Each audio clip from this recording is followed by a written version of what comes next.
So I think I cannot see. I'm going to go to the Business Boost group and make sure we're there, Sandra. Because if people don't have, oh yeah, there we are. I'm live. Okay, and I'm going to be bringing you in. Let's see. I'm going to show you. Are you ready? Okay, here we go. All right, let's make sure that I'm looking at this. We're live now. What's working now? And I'm gonna refresh my screen and make sure we're both there. And let's see how this is going. I love technology. I love it when Okay. it works. I love it when it works, but I think there's a little bit of a delay. So, oh yeah, I'm laughing there. So I'm watching this to make sure that we have, oh, there you are. I see you. Okay, great. Sandra, I'm so excited to have you with us. We're at the top of the hour, so we're going to begin our interview today with the magnificent LinkedIn mentor and coach, Sandra Clark. So I wanted to say hello to everybody. Welcome if you're listening to this live or if you're listening to this later. Uh, it's Karen Capello. I'm thrilled to have Sandra Clark with us, and Sandra is a LinkedIn mentor, and she helps thought leaders, coaches, and executives to optimize their presence on LinkedIn. So welcome, Sandra. Thank you. This is so cool to be able to do this with you. It's not quite as good as being there in person and giving you a hug, but it's good. It's close, right? I love it. I love it. So, Sandra, thank you so much for being here with us today. As we're going to share some of the best practices is what's working right now. You know, we're in a worldwide pandemic. We've got a lot of things going on, a lot of people at home, and we want to find out what's working right now with coaches to keep our businesses healthy. And as everyone knows, I am the voice of optimism. I'm on a mission to be a voice of optimism. So I'm so thrilled to have Sandra with us to share some optimism during this time. So Sandra, tell us about yourself and your business. What do you do and who are the clients you serve? Okay. So I help busy professionals look great on LinkedIn, and then I teach them how to use this wonderful but often aggravating and not intuitive tool to get the attention that they want or the results they want. So they might be job seekers. Increasingly, they're small business owners, a lot of consultants, and also a lot of executives who want to be seen as thought leaders. You know, they've reached a certain point in their career that they have something that they want to give back and they want that message to go out. So I get to work with them. I specialize in what I call social media for the socially reluctant. And I love that because it's a lot more people than I thought. You know, it's uncomfortable for most of us to put ourselves out there online. And so to make people feel comfortable and confident in doing that is a lot of fun for me. I've been doing that for 9 years now, so I'm still having a blast. Yeah, you love what you do, Sandra. I know that. So I know everyone's wondering, this is the question that we're all wondering for you, because I know you're thriving during this time.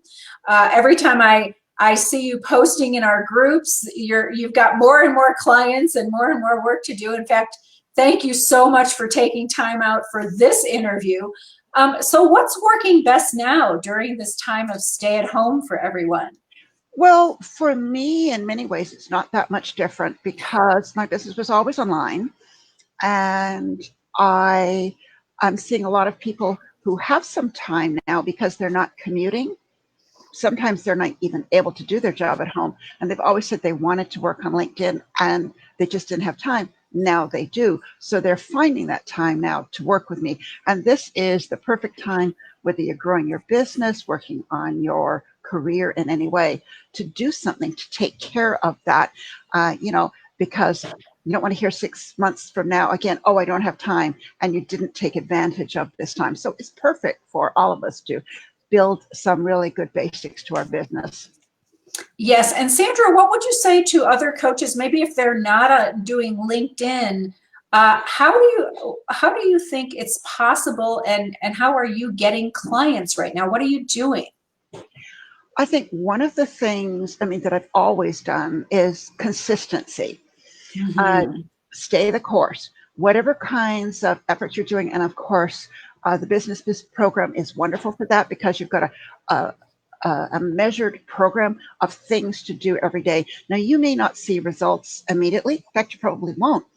It can take time to build, but if you do those things consistently, and so for me, every action I take, and also measuring whether you use an official CRM or you use a spreadsheet or something, measuring what you're doing and Mhm. putting the next step. So if I talk with, do a consultation with someone, finish the consultation, they're not quite ready to sign up, then I make a note of what the next step is and the date when I'm going to follow up with them and what I'm going to do to follow up. And then I have that call or email, nothing. I make another note and I keep steadily. Now, some of my follow up might be a newsletter. It's not necessarily always following up to check, are you ready to book with me now? Sometimes it's just checking in. I hear that somebody's having a really bad time right now, things going on in their life. When I follow up, I'm not asking about doing business, I'm just checking in and building Mhm. that relationship over the long term. And this is something every coach can and should be doing. Consistency, regularly doing things, and stay the course. Sandra, you brought up such great points. I mean, even the idea that, in maybe 90 days or whenever this whole thing the curve flattens and we're all back to whatever that new normal is, what are you going to want to say you did during this time? And you are doing consistency and follow up, and even coaches who haven't developed those habits. A group like the Quick Start Intensive can really help you measure and follow up and have that consistency so that you can hit the ground running. And I know you have done that. I've watched you in our groups, and you're just a beacon of consistency, follow up, and measurement. So congratulations on that. And I want to mention, I know maybe it's a question you're going to ask me later, but I think it's so important during this time to have a routine. Mhm. And now I've been working on my own from home for 9 years. I've had time to develop this. When I first did this, I confess there were hours of watching TV and other things. But you really have to have that routine. You get up when you're going to start work, where you're going to work. If you're going out to exercise, to walk the dog, if you're spending some time now, social media, when you're using it as part of your business, you have to be careful. You're on there for business and you go down this rabbit hole of all this stuff that people are Mhm. writing about. And I think you really have to protect your mental health as well as your physical health. Limit the amount of time you spend with news, any kind of thing that's going to drag you down. Sometimes there are people, I was on on a lot of online groups that are meeting virtually right now. And sometimes it goes down this negative path and it's not good for me. Mhm. So I think you have to take care of yourself and find a routine, whatever it is. Uh, Mine might scare you because I get up at 5 in the morning. That scares me for Um, sure. but sometimes I get messages from you, Karen. You might be doing it from your bed, but and I have my coffee, read the paper, do my meditation, and then I get up. I work for a couple of hours. I get up, shower, dress, go for a walk. Then I come back and I work in my office, take a break at lunch. I'm trying to stop a little early because what's happening without those networking events I used to go to is that I'm working more. So I'm Mhm. trying to stop a little earlier now by 4 at the latest so I can go for another walk with the dog and my husband on the second time. Well, Sandra, whatever you're doing, it's working so well. Let me ask you, what kind of results are you getting these days? Or have you gotten, I mean, I know you've gotten some great results in Quick Start Intensive, but what kind of results are you seeing even these days? Um, it's steady and growing. And I have a limit because my coaching is all in person, so there's a limit to how much I could grow. I do find I get tired these days, but I'm seeing my business at least steady and growing. Now, the next few weeks will tell as people get more nervous about what's going on. But even then, I'm working on my YouTube channel, making it look pretty, organizing it. I'll be doing more videos. And that then becomes a bank of resources to use for my newsletters and other things in the future. I'm working on some other projects for marketing, getting my newsletters written and lined up. I might start doing my newsletters a little more often than every 2 weeks. to kind of motivate and help people. So I've got a Mhm. whole list of projects lined up to do, which I Mhm. always have because sometimes business kind of goes into a bit of a lull. But you know, I am so blessed in working with wonderful clients. I have an incredible network. And I must say, Karen, the networks that you have built, I've done, several of your programs now. I've stayed in touch with a number of those coaches. And so it's become this increasingly widening network of Mhm. amazing people that I get to watch and support, and they support me. And I think you've got to have some kind of a coach, a mentor, a program at this time, because I'll confess, since I stopped the last of your boost programs, I have not been rigorous in doing my daily marketing activities. I've been busy Mhm. doing the stuff, taking care of my clients, but I really need that support of the group. You know, Sandra, I found the same thing happened to me when there were breaks between my groups that I stopped the marketing. I was doing all my delivery, I was doing all that, but it does take a real focus to do that. And so thank you for sharing that. And I know you came back to our quick start, you came back to a second time, Mhm. even. And I'm just curious, why did you do that? Well, because I get results. Well, I am, it's a combination. I am somewhat results driven, but I love the communities that you pull together and that support, the accountability, having a place to go it might be a technical challenge, it might be a marketing challenge, it might be I need some incentive. Mhm. And so it delivered. I mean, the first program that I did, I measured the results, and it was, I've forgotten now, I've got it written somewhere, but it was about at least a 20% increase in business. Mhm. And so I knew that at the very least, I would get the money back that I invested in paying for your program and then some. And it's, for coaches working on our own, especially taking care of your kind of health, your mental health, by Mhm. being part of a community where you feel supported is absolutely critical. Yeah, I find the same thing, Sandra, and thank you for your acknowledgement. So we're coming to our close. This has gone so fast. Any final tips you have for coaches who are maybe a little nervous about their businesses in these uncertain times? What would you share with them?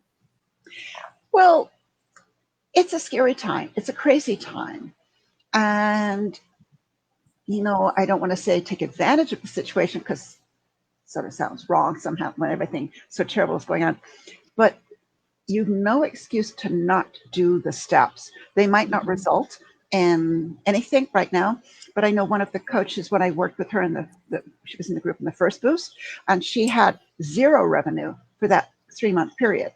But she built up a whole load of potential that when I next worked with her a couple of boosts later, she's just booming. And so it's like, stay the course, put in the work, use this time to take care of yourself and build your business, build out your website, build your YouTube channel, try and experiment with Facebook Live, Mhm. post things on different social media. It's not going to be disastrous if you make a mistake. And the world needs your help. There's so many coaches that help people. And boy, of all the times that's needed, this Mhm. is it. So stay the course. Oh, Sandra, you're perfect for that. And we have some hellos, Sandra, in our group. I wanted to say William, Salima, Tiffany, Nazanin are all saying hello to us live. So we want to say thank you Okay. for coming in. And can I share one final tip? Yes, yes. I was known years ago. When I'm not smiling, I smile a lot, but when I don't smile, I have a very serious face. My intern many years ago told me very honestly it was my RBF face, my resting bitchy face. I heard of that. And when you're on a lot of these video calls and conferences, I seem to be much more now. It's really noticeable. And often people will like take a picture of the screen of everybody online, develop at least a pleasant expression for your online interactions. I got caught on that the other day, and it's like, oh no. Sandra, you always look great to me. So whatever you've done, you have made it happen. It's easy I to want smile at you, Karen. Well, I want to thank you for being here and sharing your hope and optimism and your business results with the coaches. And if anyone does want to take this time to clear out your LinkedIn profile, Sandra is at linkedinmentoring.com. You can find her. And if you can't remember that, just send me a message and I'll hook you up with her. And Sandra, I want to really thank you for helping today and being that voice of optimism and telling us what's working now. Right. My pleasure. Thank you. Thank you. Bye-bye. Bye-bye. Bye, everyone.